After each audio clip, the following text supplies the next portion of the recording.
What is up, guys, and welcome to an updated Tri-Brigade Bird Up Lyralist, say profile. Tri-Brigade is a very interesting spot in this format. It's not necessarily the best format, I would say, for it, but let's say this past weekend I went to locals with it, got top 4, so it can still keep up with the better deck still format. It does have its issues, but as long as you side correctly and you know like what you're doing with Tri-Brigade and setting up the perfect say depending on matchups, of course it can always just go well. But honestly, Tri-Brigade's still pretty good. I'm not gonna lie. I think it's still one of the better decks of this format. I would say definitely it's a good road deck for sure, because it can just take wins. But yeah, without further ado, let's just get right into the profile. For the Tri-Brigade monsters, we're going to go through them right real quick. Of course, 3 Fractal. Fractal is like your main one. You always want to have him going off. Yeah, it's crazy. And then the other 3 I would definitely say Nerval. These are your 2 primary Tri-Brigade cards for sure. So yeah, definitely those are the 3 of the 2 of them. Rock 2 Kit. I know a lot of people have been cutting Kit down to 1. Kit still has its usefulness on just being able to just send any Tri-Brigade card from the deck to the graveyard. It's just a great foolish burial in that sense. So honestly, having Kit still be at 2, honestly I still like. Plus it's also something you can summon off the cat, so insane. Then to wrap up our Tri-Brigades, we have Nerval. Nerval, of course, is just nuts, honestly. Yeah.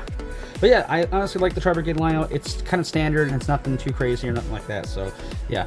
Then on to the other engines, of course, we have Rescue Cat. Rescue Cat, broken. It just allows, this is your 1-card starter for your entire deck. Like if you see if you have Rescue Cat and it resolves, you just basically have full combo.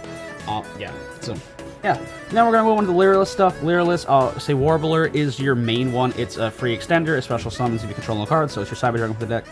And it's pretty awesome. And then if it's special summoned from the hand, you can also special summon Lyralist monster from your hand or graveyard as well. So it allows you to get that extra extension going. 2 Sparrow.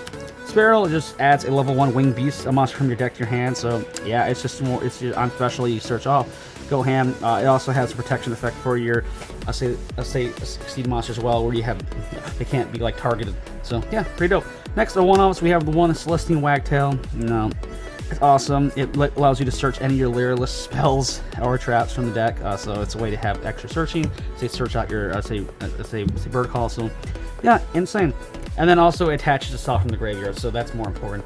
1 Canary. Canary is not ideal, but it is a good comeback card, like especially if you're going like 2 or 3, or say 3 or 4. It just allows you to just get more presence back on board and just allows you to go off. It does lock you into the say Exceed monsters, so do keep in mind with that. So you can't just do your say link spam with your Tri-Brigades.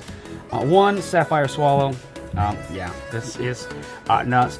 If you control Wing Beast, you special summon this and level Wing Lush from your hand, so it's allowed you to just on the field, get more affection in, and yeah, and also gives your Exceed monsters. Then you can target 1 monster. It gives your Exceed monster. If it succeeds something, you can target 1 Lyralist monster in your graveyard, attach to this card's material, so it allows to attach even more. So yeah, pretty dope that way. That's kind of it for the main engines. Now we're gonna swing on to like the more of the hand traps. So on to the more of the hand traps, we do run 2 of the alpha. This can get sided out if you're not really a fan of it. Alpha is alright, I mean it's cool. It just allows you to bounce a lot of your opponent's monsters up, so it's just another disruption for them. The main hand traps of this format honestly are Nib.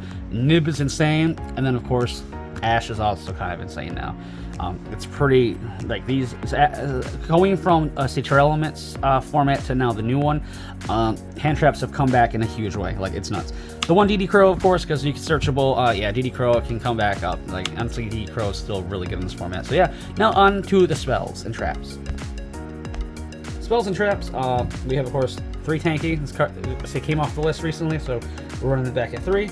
And of course we have 3 Bird Call. These are like your primary searchers. They're saying Ash target, so keep mindful of that. So yeah, these are most likely going to get Ashed if they open it. So it's good. And it's also a good way to Ash bait, because if you open full combo, you have these in your hand, so you don't. So they're just over there to help you overextend if you need it, but they can also bait out some stuff. So power spells: 1 Foolish, 1 Call By for the set by Ash, and then the 1 for 1, because that's just makes it on another 1-card starter in a sense. And then of course we have the Tri-Brigade Revolt. So yeah, that is it for the main deck. We're gonna swing on to the extra deck. Oh, sorry, side deck. For the side deck, I'm just going to kind of keep it kind of simple because it's just been standard. Clips, of course, we're going to focus on the Cashier. Cashier, honestly, it's pretty an easy matchup because it's very targetable. Dark Hole helps you escape any like sort of locks that Brandon can put up. So also helps with cash to look out the boards. Twin Twister and 1 Harpies to help target the trap trick stuff that's being very popular lately, and also Labyrinth, so helps you combat that. 3D Barrier helps hit Cashier so they can't exceed into the Rise Heart and all that fun stuff. Also, you can shut down Branded really well to stop them from fusioning, fusion summoning. So it kind of just locks out any deck really. And then also we have the Royal Decree to stop again, like I said, Trap Trick, and of course the Labyrinth matchups, because trap decks are very prominent right now, especially Trap Tricks. People love that deck, and I agree. I think it's a cool deck, but you definitely have to look out for it because it's definitely popular. But yeah, that's it for the side. We're gonna move on to the extras. For the extras, we're gonna start with the Exceed monsters. Of course, we have the one Utopic Future and the Utopic Future Draco combo. This combo I think is honestly pretty good. It's just a way to not only just have a negate up, it also just takes your opponent's shit. Like I say earlier this year when I was playing Phantom Knights, this was like one of my favorite things about playing Phantom Knights, is having the Utopic Draco Future combo, which is all insane. So love that. Of course, Big Daddy Zeus. If you're extremely crazy, if cash is super like crazy in your opponent, maybe bump this up to 2 if you can find the space, but the extra deck in this deck is super tight. And plus you run so many like engines, it's hard to hit an exact thing. Of course we have the 1 Robin and the 2 Recital Starlings. During the testing and the building, I decided not to run the one that a lot of people do run. It's the Nightingale. Honestly, during testing, Nightingale really was never prominent in the combos or really was important to it. Honestly, Starling and Robin are definitely the bigger ones, I think, I'll say to me anyway. So really like that. So yeah, that's it for the Exceeds. Let's just get these out of the way and go right into the links. Our generic ones, of course, are the All Mirage. Of course, All Mirage gets everything going in case you break. You don't have no way to get Tri-Brigades in the graveyard to get going. Alpaloza, of course, is for the combo. Access code is to just OTK and get things going. Doom Eagle, broken card. This is one of my favorite things about running like Wind decks, is Doom Eagle's insane. Of course, we have double Dragon Lords, of course, just a free bounce. Just not bounce, but it's a free send to the graveyard from field, so it's not. And of course, we have 1 Bear Room standard, 1 Blossom.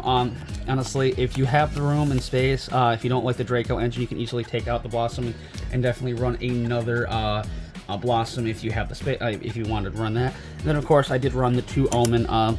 The second Blossom did come up sometimes, but honestly, most during during the locals and also during testing before, is that 1 Blossom was very sufficient. There was, of course, don't get me wrong, there was moments I needed the second Blossom, and I even tempted on even running a second Blossom to side, so that is a potential thing that you can do as well. But yeah, but this has been Tri-Brigade, really good. I can still easily take games, take locals. Like I said, top 4 at the beginning, so honestly, it's really cool. Super fun. There's a lot of variants out there, of course. Say Bird Up is just 1 variant. There's the Splite version as well. That's actually super cool as well.